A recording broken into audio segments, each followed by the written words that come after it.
5 ಮನಿ rules ಎಲ್ಲರಿಗೂ ಗೊತ್ತಿರಬೇಕು. ದುಡ್ಡು ಸಂಪಾದಿಸೋದು ಮುಖ್ಯ, ಆದರೆ ದುಡ್ಡು ಮ್ಯಾನೇಜ್ ಮಾಡೋದು ಇನ್ನೂ ಮುಖ್ಯ. Rule number 1, 50-30-20 rule. ನಿಮ್ಮ ಸ್ಯಾಲ್ರಿ ಬಂದಾಗ 50% ನಿಮ್ಮ ಲೈಫ್ ಸ್ಟೈಲಿಗೆ, 30% ನಿಮ್ಮ ವಿಶಸ್ಸಿಗೆ, 20% ನಿಮ್ಮ ಸೇವಿಂಗ್ಸ್ ಅಥವಾ ಇನ್ವೆಸ್ಟ್ಮೆಂಟಿಗೆ. Rule number 2, emergency fund.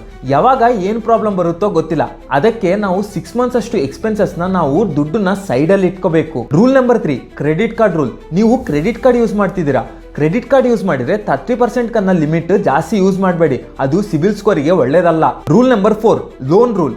ಒಂದಕ್ಕಿಂತ ಹೆಚ್ಚು ಜಾಸ್ತಿ ಲೋನ್ ಇದ್ರೆ ಫಸ್ಟ್ ಯಾವ್ದು ಇಂಟ್ರೆಸ್ಟ್ ಜಾಸ್ತಿ ಇರುತ್ತೋ ಅದನ್ನ ಕ್ಲಿಯರ್ ಮಾಡಿ. Rule number 5, rule of 72. ನಿಮ್ಮ ಇನ್ವೆಸ್ಟ್ಮೆಂಟ್ 12% ರಿಟರ್ನ್ ಕೊಡುತ್ತಾ ಅಂತಂದ್ರೆ 72 ಡಿವೈಡೆಡ್ ಬೈ 12 = 6. ಅಂದ್ರೆ 6 ಇಯರ್ಸ್ ಬೇಕು ನಿಮ್ಮ ದುಡ್ಡು ಡಬಲ್ ಆಗೋದಕ್ಕೆ. ದುಡ್ಡು ಸಂಪಾದಿಸೋದು ಸಾಕಾಗಲ್ಲ, ಅದನ್ನ ಕರೆಕ್ಟಾಗಿ ಮ್ಯಾನೇಜ್ ಮಾಡೋದು ಕೂಡ ತುಂಬಾ ಇಂಪಾರ್ಟೆಂಟ್. ನಿಮಗೆ ಈ 5 ರೂಲ್ಸ್ ಅಲ್ಲಿ ಯಾವ ರೂಲ್ ತುಂಬಾ ಯೂಸ್ಫುಲ್ ಅನ್ಸಿತ್ತು ಕಮೆಂಟ್ ಅಲ್ಲಿ ಹೇಳಿ. Follow sack property developers.